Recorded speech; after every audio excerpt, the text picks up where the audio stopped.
అంటే అలాంటి అంటే చరణ్ సార్ అంత ఇన్వాల్వ్ అయిపోయారు సార్. అంటే ఈ కథ చెప్పడానికి కూడా మేము కారణం జనరేషన్‌ని ఇన్‌స్పైర్ చేద్దామనండి. అంటే మేము ఇప్పుడు స్కూల్స్‌కెళ్తాం కదా సార్. అప్పుడు స్కూల్స్‌కెళ్తే స్కూల్ అంటే క్లాస్ రూము, బ్లాక్ బోర్డేనా వాని ఎనకాల ఒక ప్లే గ్రౌండ్ కూడా ఉంటది.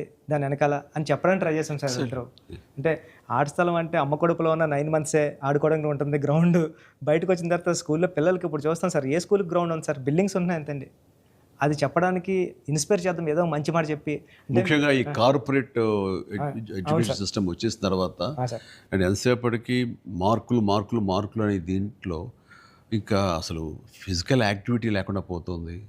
అందులో ఇప్పుడు ఈ బొమ్మని రాని ఒక మాట అంటాడు, చేతిలో వచ్చేసింది సార్ ఆడ ఆడ అంటాడు. అందులో ఎన్నో ఆటలు ఉన్నాయి సార్. ప్లే గ్రౌండ్‌కి ఎవరు వెళ్తున్నారు ఎవరు సార్? వెళ్ళట్లేదు సార్ అని.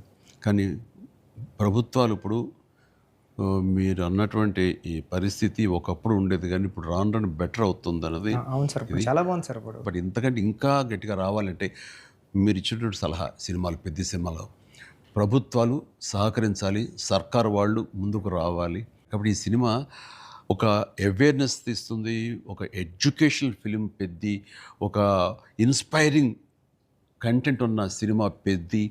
ఈ సినిమాలో బిడ్డలకి మనం ఏమి ఇవ్వాలి, ఎలాగ మోటివేట్ చేయాలి, ఎలాగ ఇన్స్పైర్ చేయాలి, వాళ్ళు ఎలాగ పెంచాలి అనే దాని మీద ప్రతి ఒక్కళ్ళు ఫోకస్ పెట్టి స్ఫూర్తి పొందాలని మాత్రం నేను మనస్ఫూర్తిగా కోరుకుంటున్నాను, విష్ చేస్తున్నాను. Thank you sir. Thank you sir.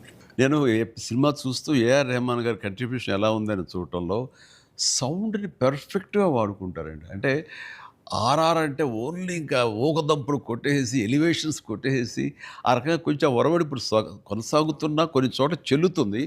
But అన్ని వేళలా అది కరెక్ట్ కాదు. ఇది మన మనసులోని ఫీలింగ్ని బట్టి ఆయన కొడుతున్నాడని నాకు అర్థమైపోతుంది. ఎగ్జాక్ట్లీ. గుండెని పిండే విధంగా మరింతగా ఆయన మనల్ని ఇన్వాల్వ్ చేస్తున్నాడు, మనకు ఆ ఫీలింగ్ని ఇవ్వగలుగుతున్నాడు.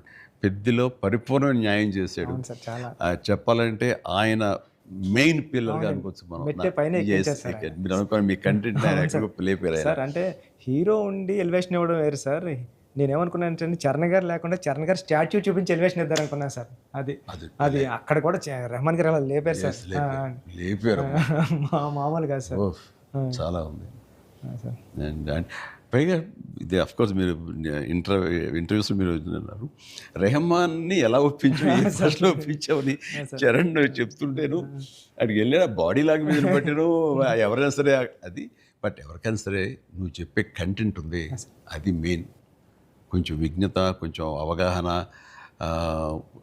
ఆ సెన్స్ ఉండే ఎవరికైనా సరే ఆ కంటెంట్ నువ్వు చెప్పగానే దానికి డెఫినెట్లీ ఆమోదయోగ్యం, ఆమోద ముద్ర పడిపోతుంది.